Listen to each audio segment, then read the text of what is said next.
Buenas noches, hoy es lunes 15 de junio 2026. Vamos a dar inicio a la clase número 5 de la materia Arquitectura de Museos, materia electiva de la Universidad José María Vargas. El tema de hoy va a ser los museos de sitio y el guión museológico y museográfico.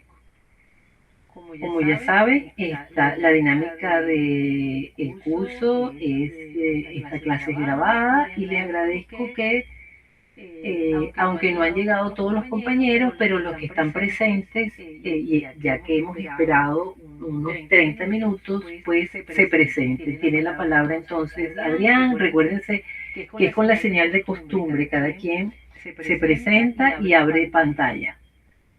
Comenzamos. Buenas noches, profesora. Buenas Adrián noches. Alejandro Morales, estudiante del último semestre de la carrera. Ajá. Y bueno, buenísima esta materia.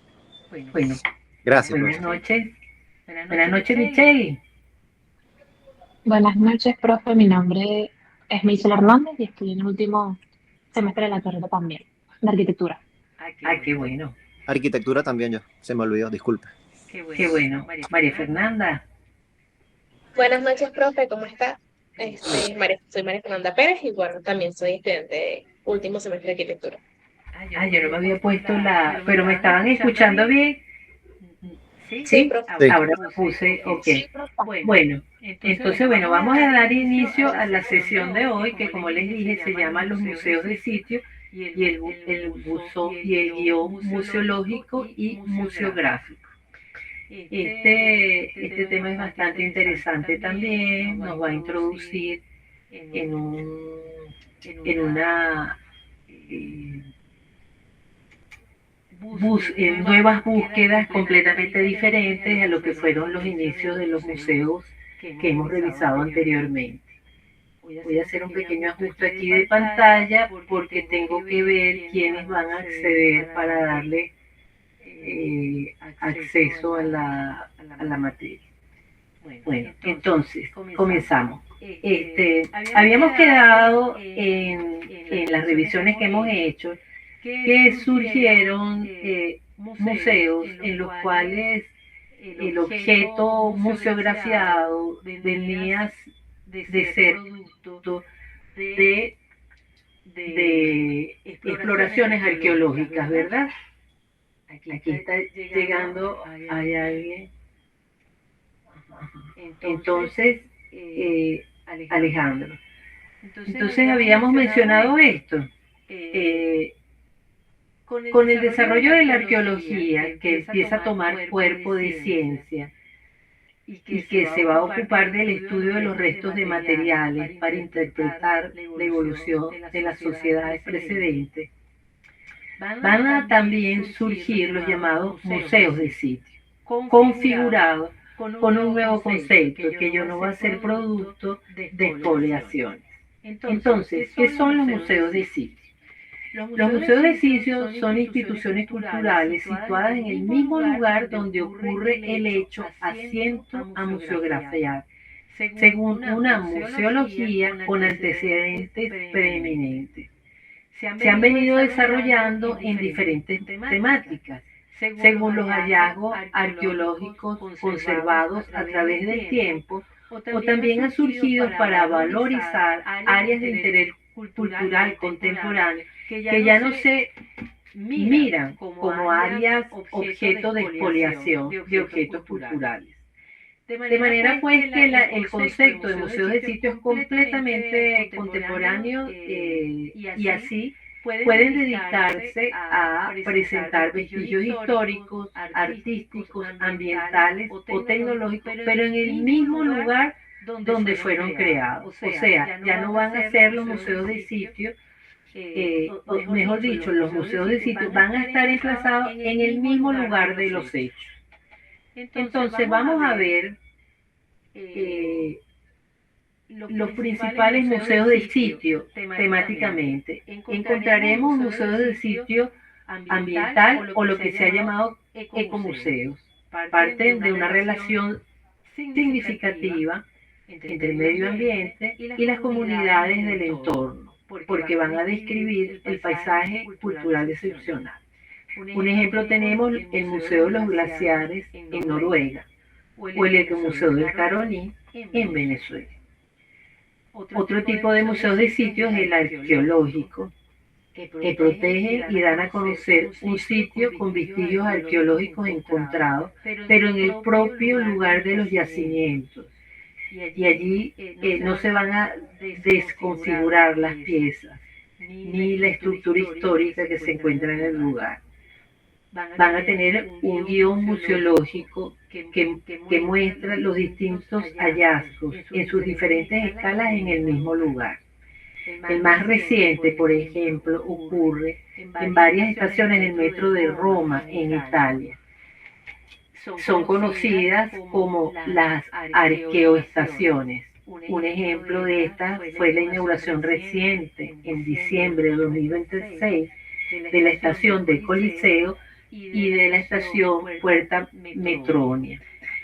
¿Esto por qué ocurre? Porque digamos que la ciudad de Roma está asentada sobre puros legados históricos. Prácticamente que para construir cualquier edificación contemporánea, y en este caso se refiere a una nueva estación del metro, en las excavaciones inmediatamente se topa con vestigios arqueológicos, que son capas históricas de muchos siglos atrás. Entonces, como ya hemos visto, con esta nueva concepción contemporánea, no va a ocurrir el desfalzamiento de los hallazgos que se encuentren en el sitio excavado para hacer el trazado subterráneo de una estación de metro, sino que va a ser en el propio lugar donde estas piezas van a permanecer. Tal vez van a tener un montaje museográfico, por supuesto, pero no van a ser desplazadas del lugar. Los museos de sitios históricos van a funcionar entonces, esta es otra opción, en lugares donde ocurrieron, en este caso, hechos históricos que preservan, que se quieren preservar o dan a conocer, como pueden ser en casas de personajes, en edificios, en campos de batalla. En este caso, por ejemplo, tenemos el caso de la casa del pintor impresionista Claude Monet, que fue musealizada en Giverny, Francia, el lugar donde él vivió. El famoso pintor impresionista, no sé si lo conocen, pero si no lo conocen, anoten su nombre, Claude Monet, que es uno de los maestros del impresionismo, cuya obra destacadísima fue los dibujos, los cuadros que hizo sobre los nulefares y también sobre el paso de la luz sobre la fachada de la catedral de Notre Dame en París. Ahora, lo curioso de esta musealización de la casa de Claude Monet es que él en su casa construyó un gran jardín que estaba conformado por un lago cuyo entorno todo lo sembró de plantas tropicales y sobre todo de las flores de loto y de plantas de papiro, y de allí se inspiró para hacer estos cuadros que, bueno, forman parte ahora del patrimonio de la pintura de los impresionistas, ¿no? Entonces fue en la propia creación de su jardín, de su lago, de la siembra de las plantas que más amaba, que él va a armar su universo, su musa, digamos, su musa de la naturaleza en el propio jardín de su propia casa. Entonces vamos a encontrar la musealización de la casa como espacio habitado, una casa que tiene sala, comedor, varias habitaciones, estudio, taller, y los jardines cercanos del entorno y el gran jardín que fue pintado, ¿no? También en Caracas, por ejemplo, encontramos la casa del pintor Arturo Michelena, que se encuentra en La Pastora. Esta casa también ha sido musealizada. Allí vamos a encontrar bastantes antecedentes de cuadros que tienen grandes dimensiones que no están expuestos allí, pero sí que encontramos bocetos y quizás los cuadros originales de pequeño formato hay varios. Allí nos vamos a encontrar entonces con cómo era el ambiente de los espacios donde él pintaba, porque esa originalmente era su casa taller. Y vamos a encontrar entonces lo que era la dimensión de la casa, las características del entorno, porque se mantiene en la cercanía de la Plaza de la Pastora, las características de la casa de la época, de manera que nos empapamos del hábitat del pintor. Cumple la misma función de lo que sería la casa museo de Claude Monet.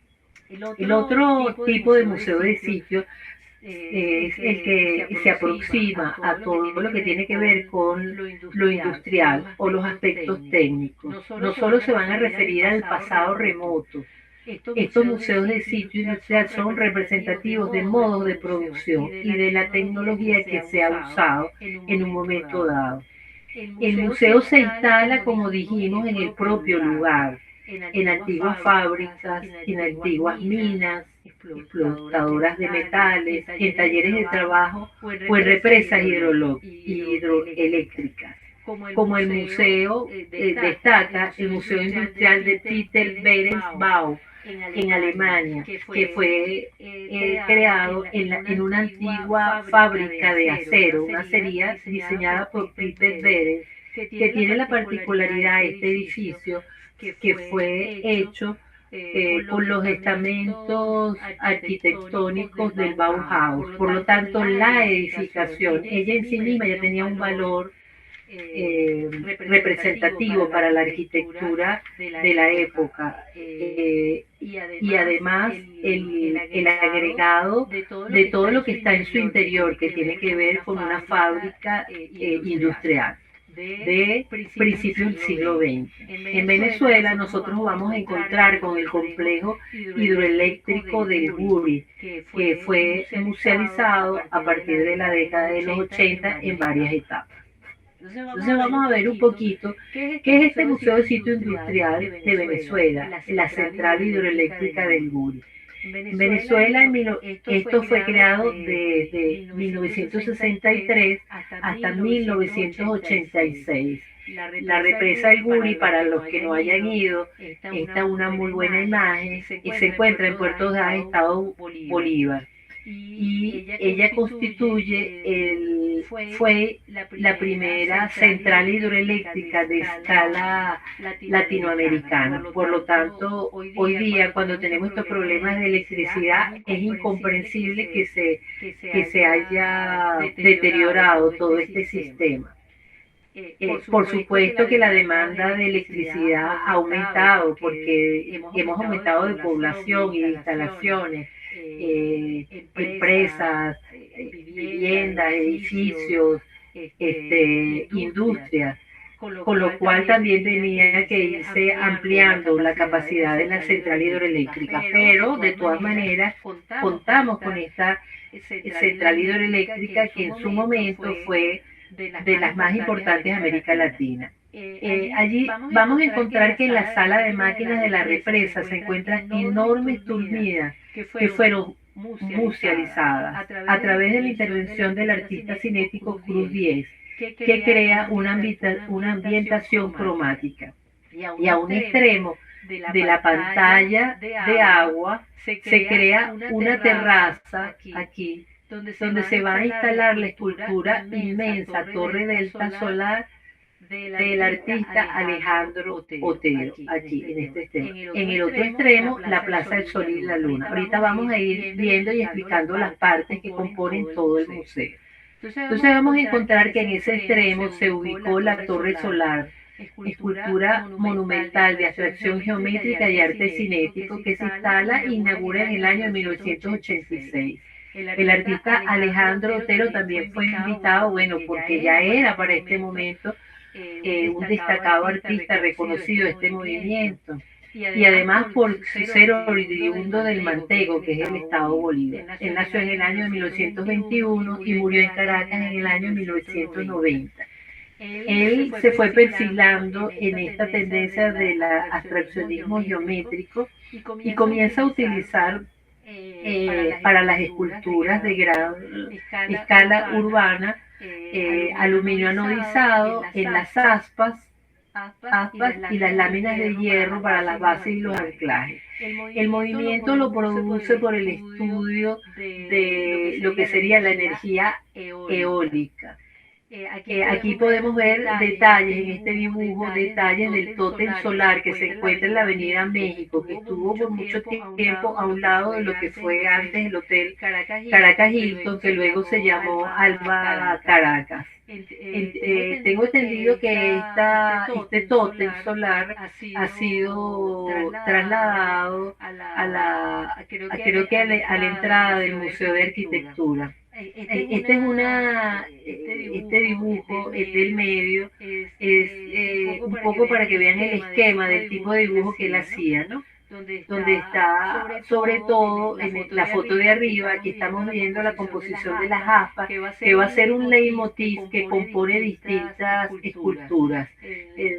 La que se encuentra, la foto de la imagen, la foto central y de la parte inferior derecha son las que conforman la torre delta solar que se encuentra en la represa del Guri, ¿no?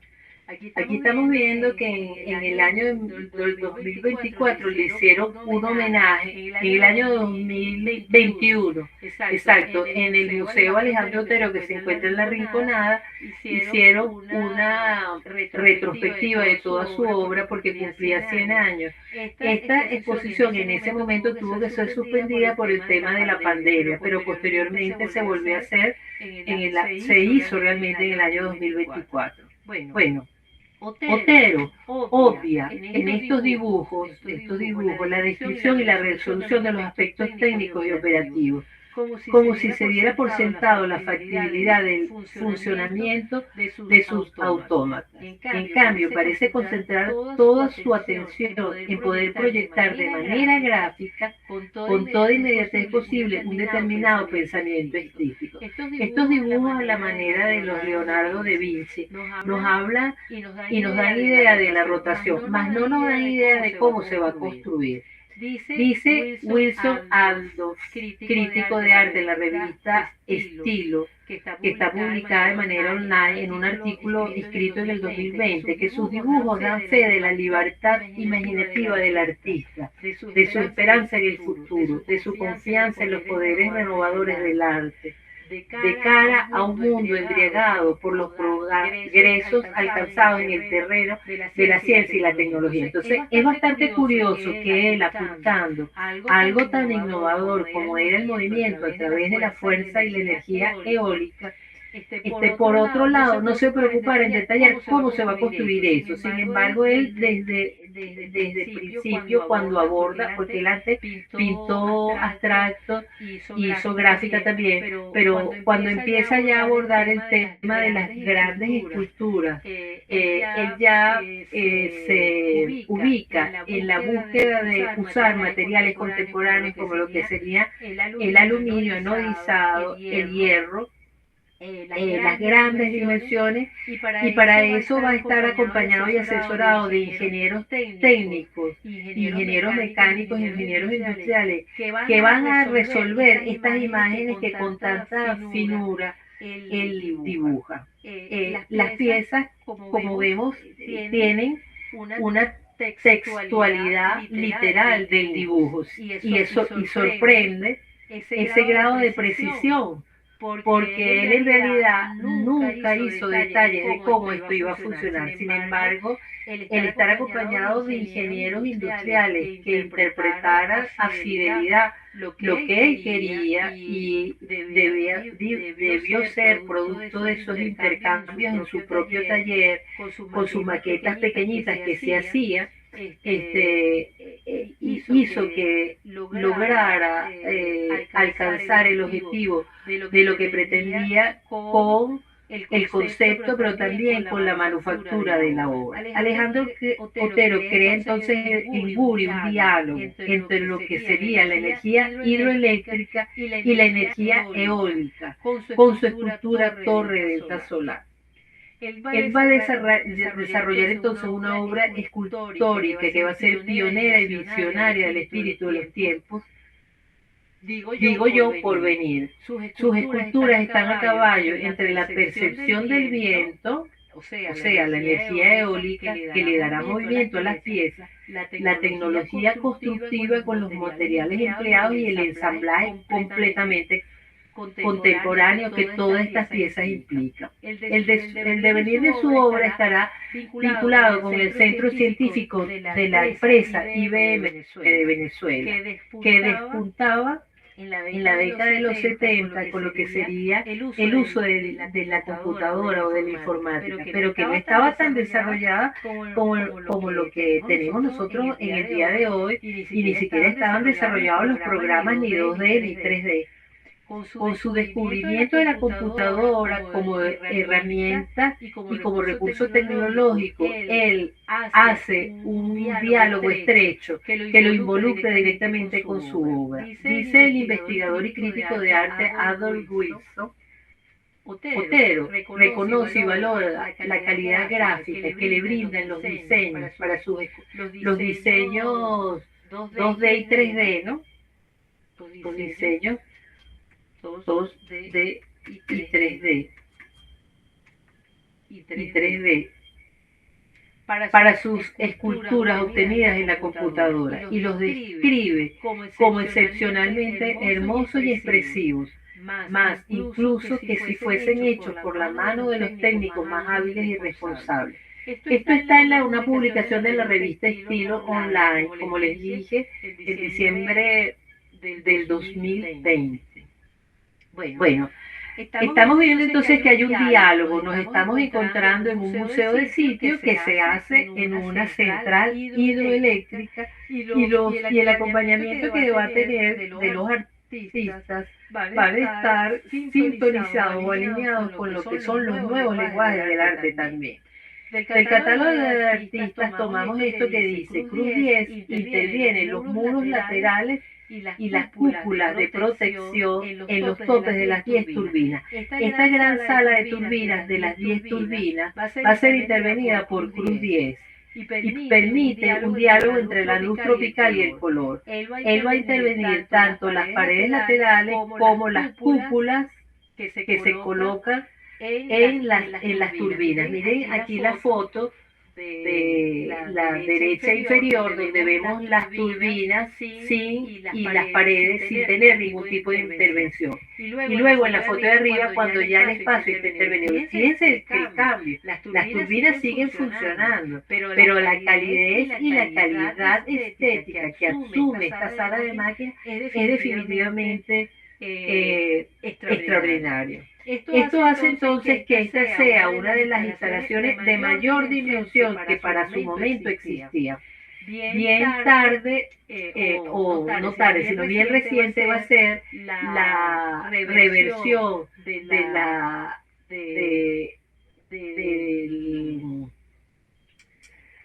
¿cómo se llama? De la reversión en Museo de Arte Contemporáneo también de una sala de máquinas en Londres.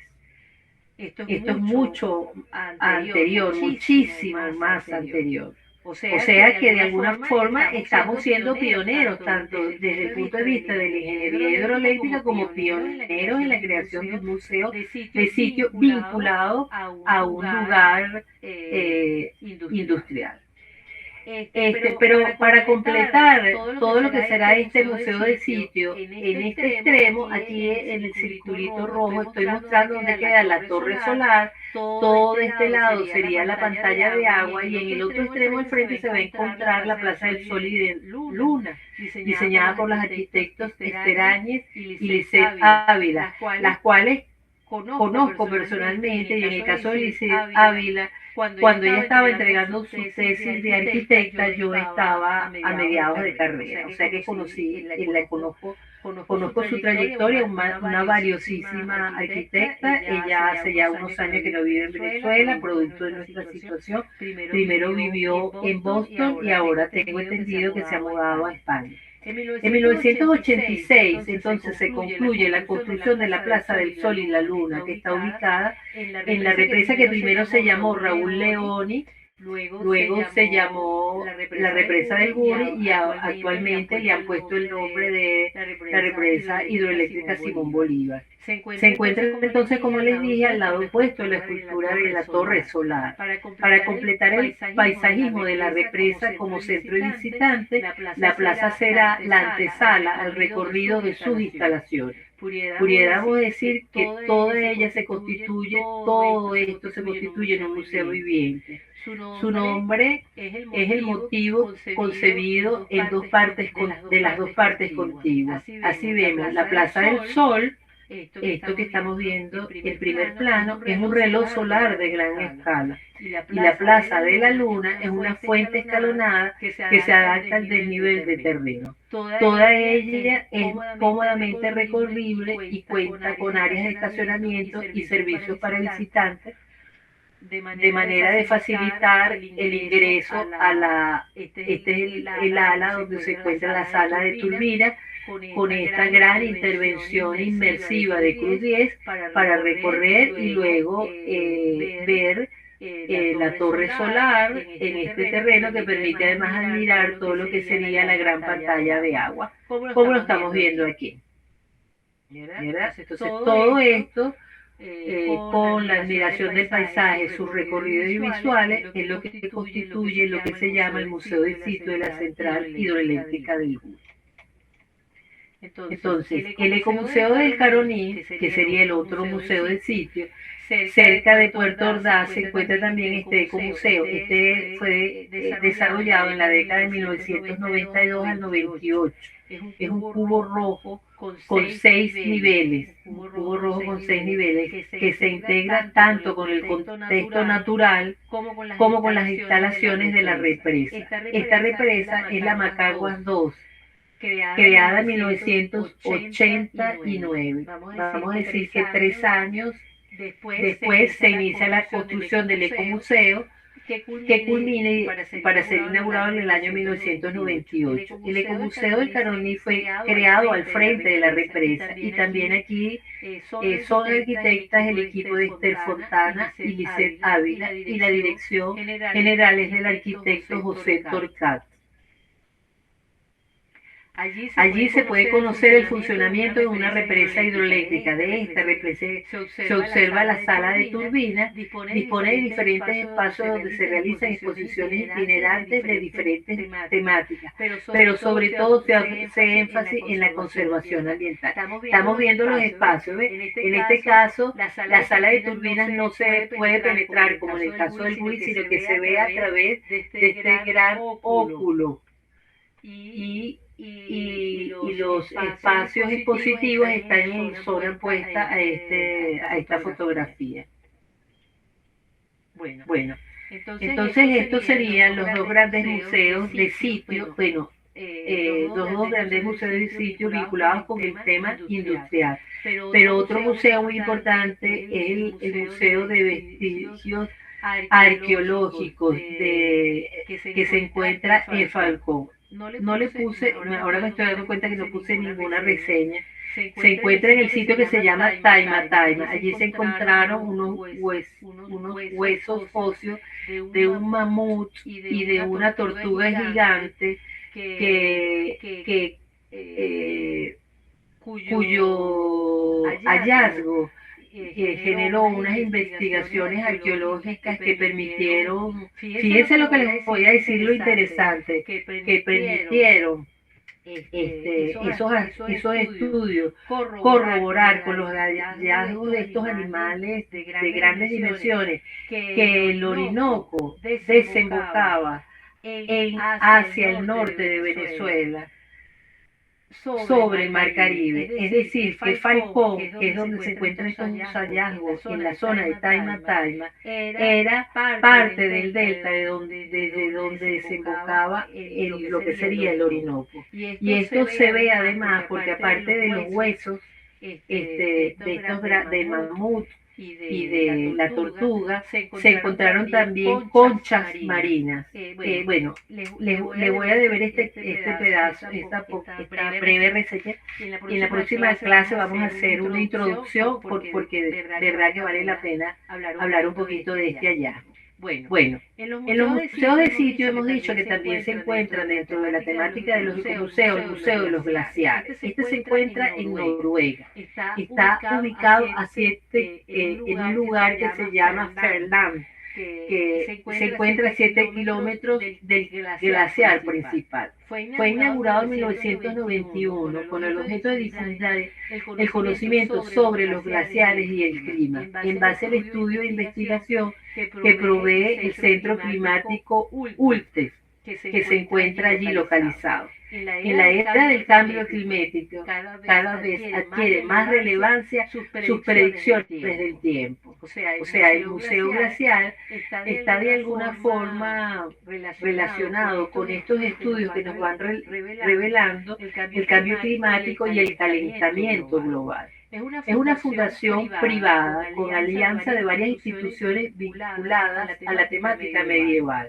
La Asociación Noruega de Senderismo, la Sociedad Internacional de Glaciología, la Dirección de Recursos Hídricos y de Energía de Noruega, el Instituto Polar de Noruega, la Universidad de Fordham, la Universidad de Bergen y la Universidad de Oslo. Aquí estamos viendo el Museo de los Glaciares ubicado en la zona de los glaciares y a 7 kilómetros del glaciar más alto.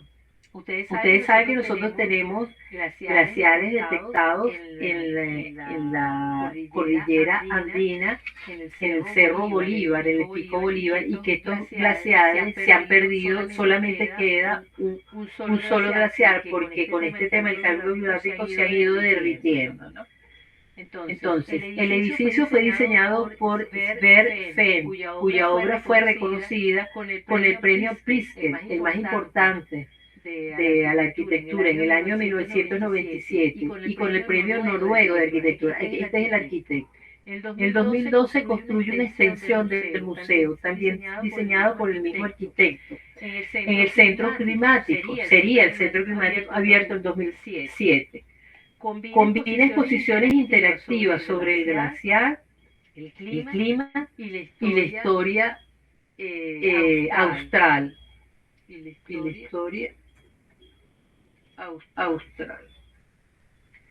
Es el punto de partida para explorar al glaciar Holstendalsbreen. El edificio está adaptado para minusválidos. Fíjense qué interesante. Su temática es completamente alineada con el interés en conocer de glaciares y los cambios que van transcurriendo a lo largo del año con las estaciones. No solamente por su temática, es contemporáneo, sino que además en sus instalaciones incluso ya se ha adaptado para que pueda ser recorrido por minusválidos. Las características de museografía y musealización.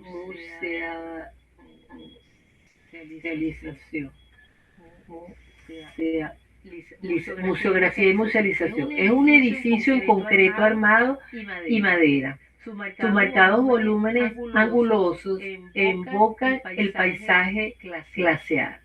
Se terminó de construir en 1991.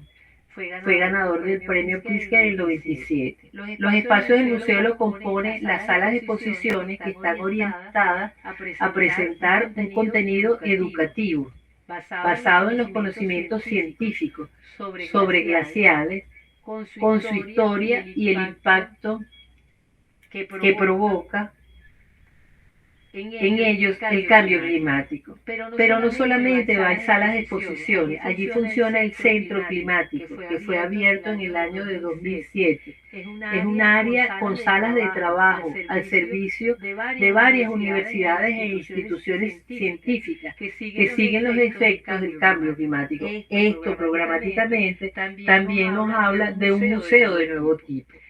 Hay también una sala de cine panorámico y hay área de experimentos para actividades interactivas, cafetería y tienda. Entonces, este tema de los museos de sitios sobre glaciares se ha proliferado en otros lugares producto de las circunstancias esta del cambio climático. Hay en Alaska, en América Latina, en Argentina, que ofrecen experiencias inmersivas, incluso sobre el hielo. El Museo del Hielo Ártico de Alaska, tenemos algunas imágenes en el lado izquierdo de la lámina. El Museo de los Parques Nacionales funciona como un centro educativo también. Es uno de los más grandes construidos que exhibe esculturas de hielo. Cada vez también nos llama la atención, bueno, ¿cómo es eso que se coloca en un museo? ¿Es que acaso va tanta gente? Bueno, ahora con toda esta sintonía global, pues el turismo también se está haciendo hacia las áreas polares del planeta. El Museo de la Fauna Glacial de Picos de Europa también se encuentra en Asturias, España, y desarrolla un guión museológico en torno a la fauna que habitó la región en la era glacial, situado en cuevas y en una antigua fragua. El Museo de la Fauna Glacial, aquí ya no es el contexto glacial, porque ya en España no hay hielo, pero sí se refiere a los vestigios encontrados de fauna en la era glacial. Y entonces esta foto del medio es el Museo de la Fauna Glacial en Asturias, España. El glaciario de Calafate se encuentra en la Patagonia, Argentina. Está cerca del Parque Nacional de los Glaciares y se une a los pocos centros de interpretación glaciológico del mundo. El Museo de Argentina es también Argentina es un sitio de visita de ballenas. Entonces ya estamos viendo que el tema de los glaciares no va a ser un tema extraño o injustificado en lugares que en otra época llegaron a ser muy remotos accederle. Ahora con excursiones especializadas se puede ir a recorrer estos museos, incluso en América Latina, en el caso de Australia. Ahora vamos a hablar de otro tipo de museo de sitio arqueológico, que es el Museo de las Tumbas, que diseñó el arquitecto japonés Tadao Ando, el reconocidísimo arquitecto Tadao. El Museo del Bosque de las Tumbas se encuentra en Yamada, Kumamoto, Japón. Fue creado para preservar e interpretar los vestigios arqueológicos de los túmulos funerarios de la región que se llama Kumamoto. Fue inaugurado en el año 1992. Muestra la historia de la región, destacando las tumbas decoradas con relieves y pinturas del período Kofun aproximadamente entre 300 a 530 después de Cristo. Exhibe réplicas a tamaño real de los hallazgos arqueológicos. Fíjate, todo esto es el parque que constituye el museo de sitio del Museo de los Bosques de las Tumbas. Los túmulos son estos que están aquí, estas especies de pirámides, son una montaña, son colinas, son más chiquitas que una montaña, que tienen la particularidad que adentro se enterraban personajes notables de las civilizaciones de aquellos años en Japón, de esta región. Él además va a construir el museo, el arquitecto Tadando va a construir un poco más abajo, esto que estamos viendo aquí, que en detalle sería esta foto, que va a ser un recorrido, vamos a decir, más llevado a una concepción de museo contemporáneo para allí ver algunos de los vestigios que son réplicas, pero para ver en tamaño real fueron ubicados al interior de este espacio. Vamos a ver que el Museo del Bosque tiene un muro en forma de L que atraviesa el centro del patio, que es una esfera. La rampa curva está adosada del muro y guía al visitante desde el exterior hacia el interior, bajando gradualmente.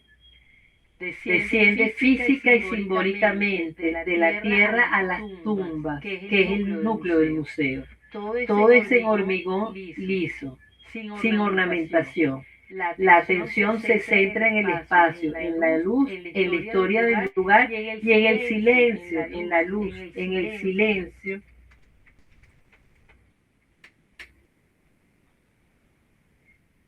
En el silencio y en la historia del lugar, del túmulo. Entonces, la planta rectangular tiene aproximadamente, la planta tiene 60 metros de largo por 40 de ancho. El patio circular es una circunferencia de 32 metros de diámetro. La altura interior es de 4 a 6 metros de altura y la parte enterrada casi representa la mitad del volumen, la parte enterrada. Bueno. La experiencia espacial. El guión museográfico y el museo museológico convierten el recorrido en el ritual. Es un espacio experiencial. Transforma el descenso en memoria. Usa el vacío como protagonista. Hace que el visitante entre en la tierra como las propias tumbas. Él no diseña un edificio, diseña una experiencia de gravedad.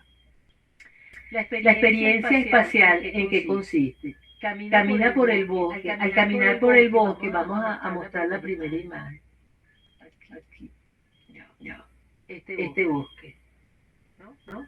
Se viene de acá, de las calles que están.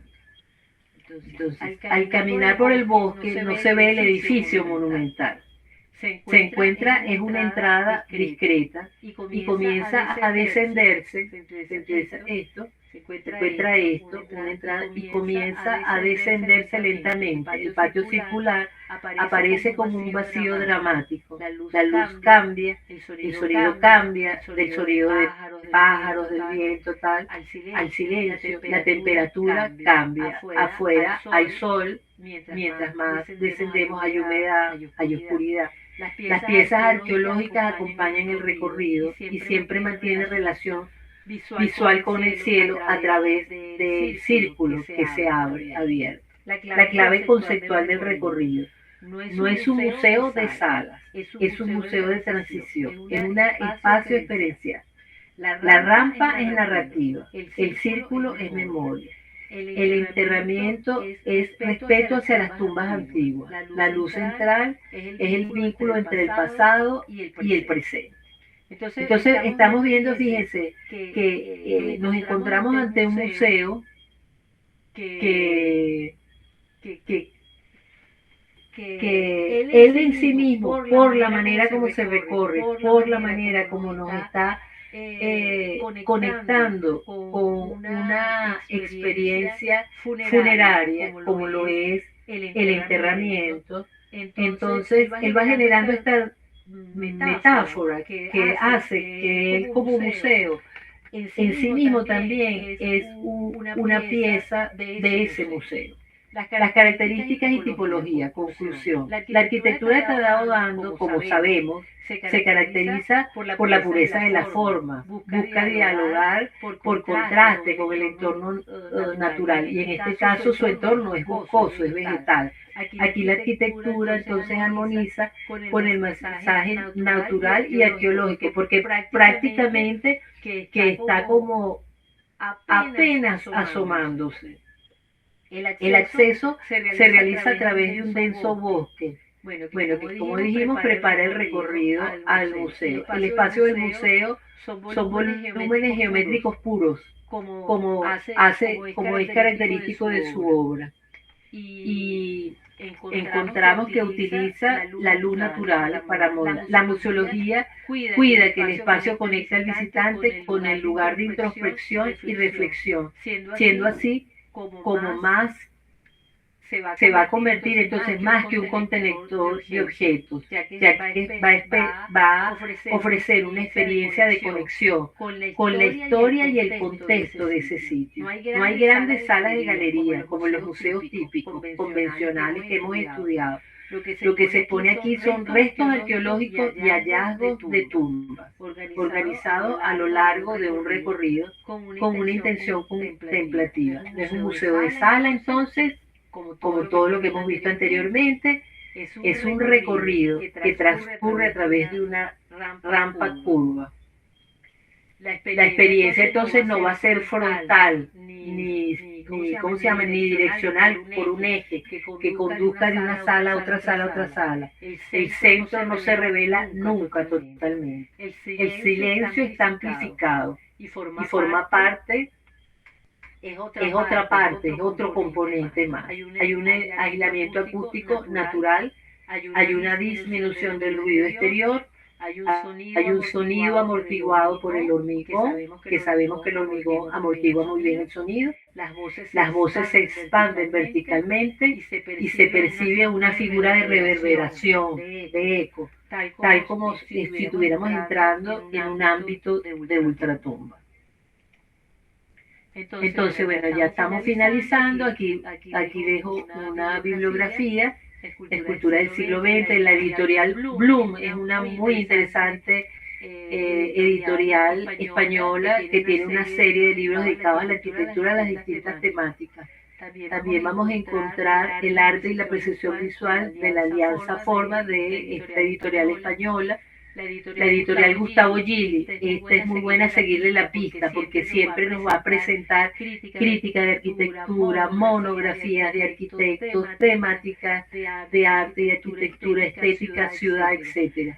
Aquí encontramos este libro de la editorial Labor de Kandinsky, de lo espiritual en el arte. Entonces, esto es Columbia.